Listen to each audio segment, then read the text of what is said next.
तो good morning student. तो आज बहुत इम्पोर्टेंट टॉपिक है। हम देखेंगे एनालिसिस ऑफ हाइड्रोजन एटम यानी picture of atom.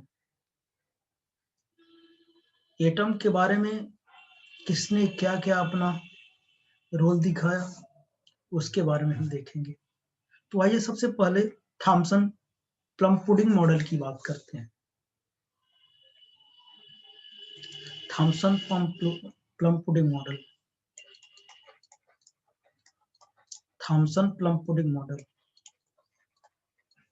Plum pudding model.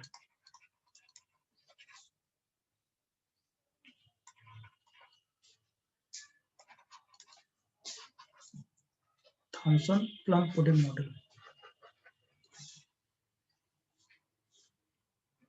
Model of atom, model of atom यानी atomic model, atomic model. Okay, तो इन 1896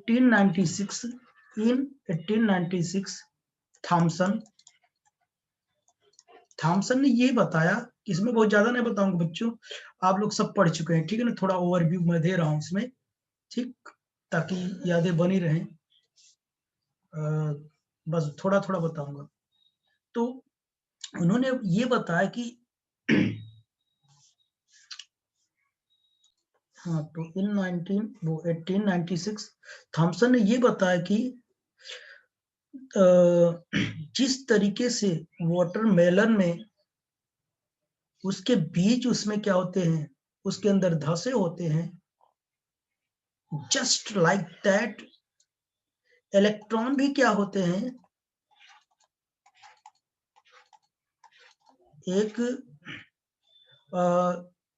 जो इलेक्ट्रॉन भी होते हैं एटम के अंदर, जस्ट क्या कहते हैं, उस बीज की तरह धसे होते हैं, जैसे वाटरमेलन, जैसे वाटरमेलन में क्या कहते हैं, बीज क्या होते हैं, धसे होते हैं। ओके बच्चों, ठीक है ना। तो ये क्या होगा, प्लम पुडिंग होता है, प्लम पुडिंग मॉडल होता है, प्लम पुडिंग।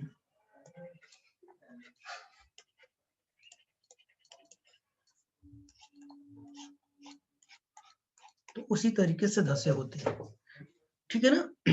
ये क्या था,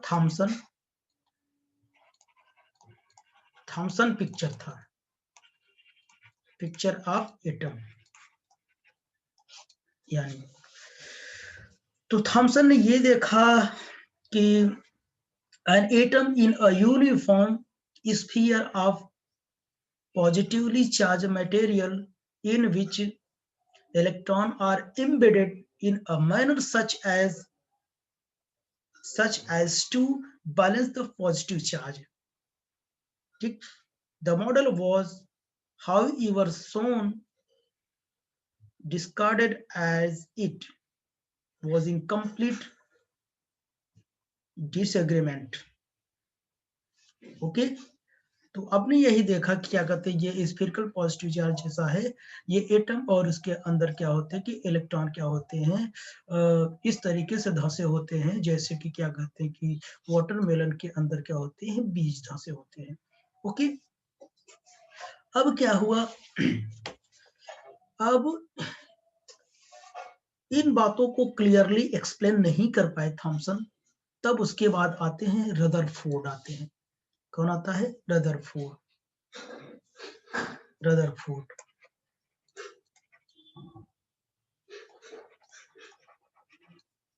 Rutherford atomic,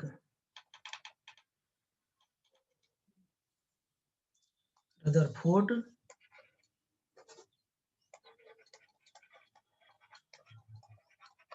Rutherford atomic picture of hydrogen atom, picture of hydrogen atom.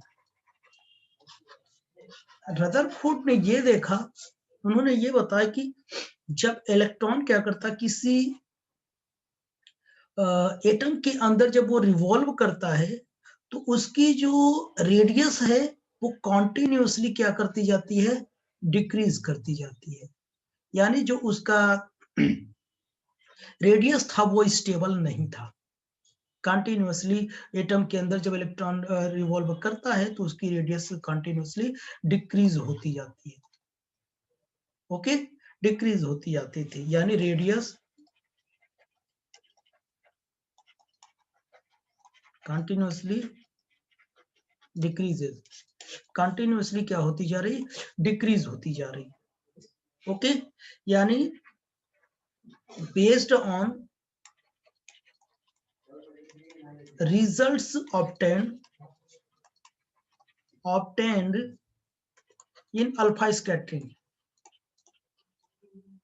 Alpha scattering, ये रिजल्ट ये कैसे बताया इन्होंने, ये अल्फा स्कैटरिंग एक्सपेरिमेंट के थ्रू बताया था। उन्होंने अल्फा स्कैटरिंग एक्सपेरिमेंट बताया था।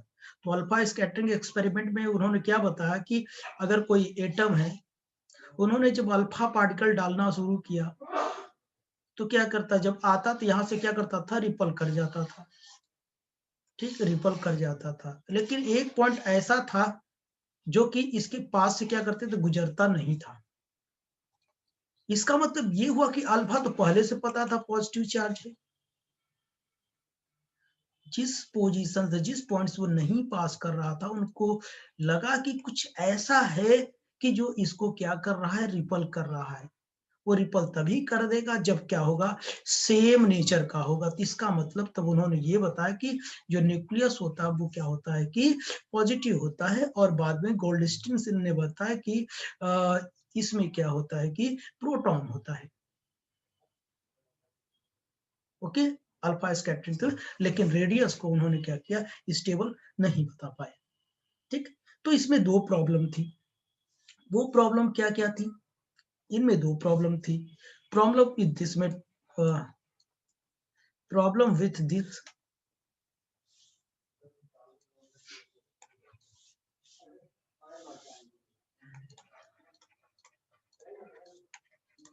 प्रॉब्लम विथ दिस मॉडल, इस मॉडल की प्रॉब्लम क्या थी, किसकी, यही रदरफोर्ड की। उन्होंने एटॉमिक स्टेबिलिटी को नहीं बता पाए, एटॉमिक स्टेबिलिटी को एक्सप्लेन नहीं कर पाए। दूसरा नंबर, स्पेक्ट्रम को एक्सप्लेन नहीं कर पाए, स्पेक्ट्रम को एक्सप्लेन नहीं कर पाए, स्पेक्ट्रम प्रॉब्लम थी। ये दो प्रॉब्लम थी। इस प्रॉब्लम को उन्होंने ही used to classical electrodynamics to explain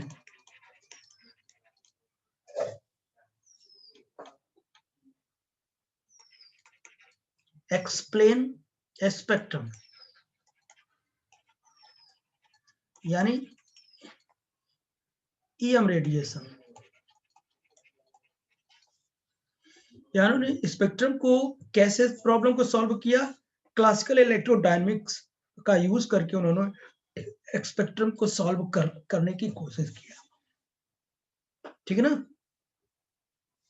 तो क्लासिकल इलेक्ट्रोडायनेमिक्स में उन्होंने देखा, या तो वो क्या करेगा, एक्सेलरेट करेगा, या तो डी एक्सेलरेट करेगा।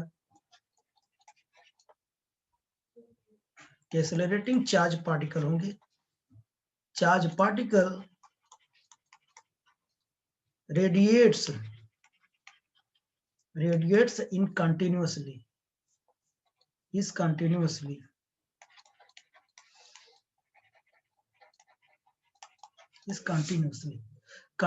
वो क्या करेगा, रेडिएट्स करेगा।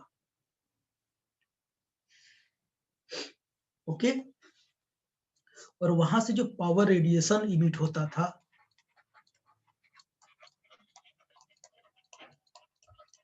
जो पावर रेडिएशन होता था 1/4 पाई एप्सिलॉन नोट नहीं करना, बस देख लो ऐसे बस।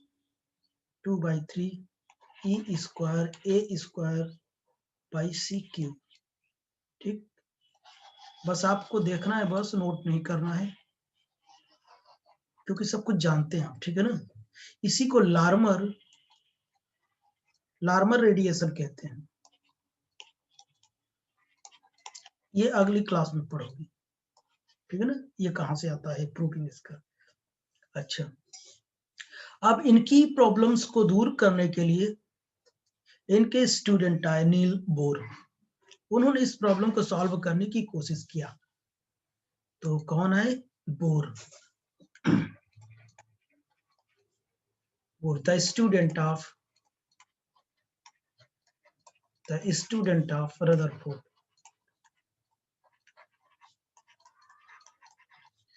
रदरफोर्ड।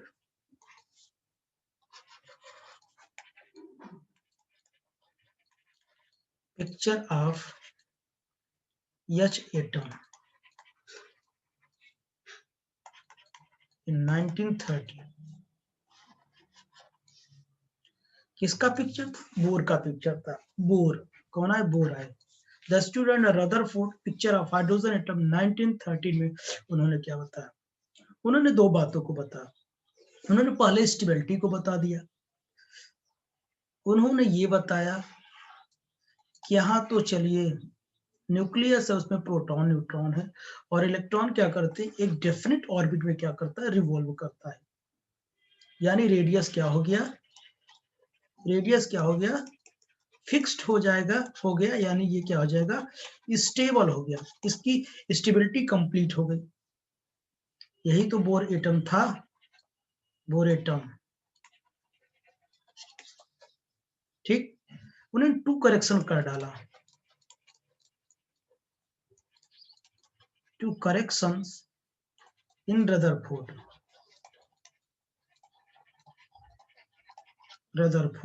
मॉडल। रदरफोर्ड मॉडल में दो करेक्शन उन्होंने किया। दो करेक्शन किया। पहला क्या था? Concept of stable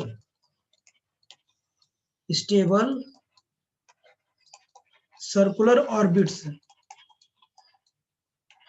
of electron around nucleus. अभी तो यही बता, यानी वो क्या करते हैं? सर्कुलर ऑर्बिट को स्टेबल बताया उन्होंने। ठीक, concept of stable circular orbits of electron around nucleus, ठीक है ना।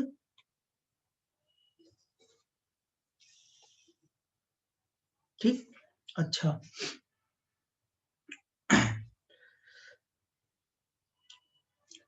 और उन्होंने ये भी बताया था उसका जो एंगुलर मोमेंटम था वो क्या था? mvr जो था nh बाई क्या था? 2 पाई h/2 पाई का इंटीग्रल मल्टीपल था। यही क्वांटाइजेशन क्या था? कंडीशन था। ओके, अब सेकंड पार्ट उन्होंने क्या बताया था? सेकंड पार्ट उन्होंने स्पेक्ट्रम को बताया था। क्या बताया था? स्पेक्ट्रम को बताया था। यानी बोर यूज्ड प्लैंक हाइपोथेसिस या प्लैंक क्वांटम आइडिया फॉर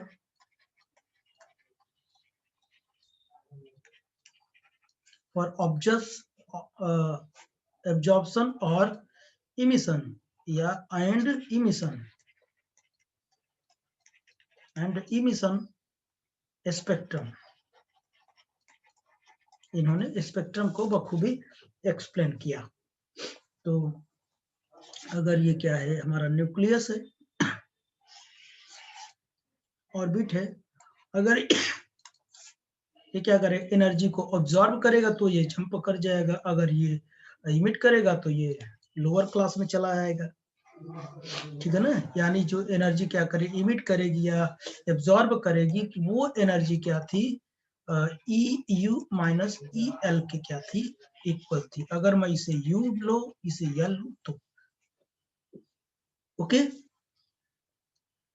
तो कक्षा में रहने का जो टाइम था कक्षा में रहने का जो टाइम था उसका 10⁻⁸ मीटर पर सेकंड, सॉरी, रहने का जो टाइम था 10⁻⁸ सेकंड था, और आने जाने का जो टाइम था 10⁻11 सेकंड था।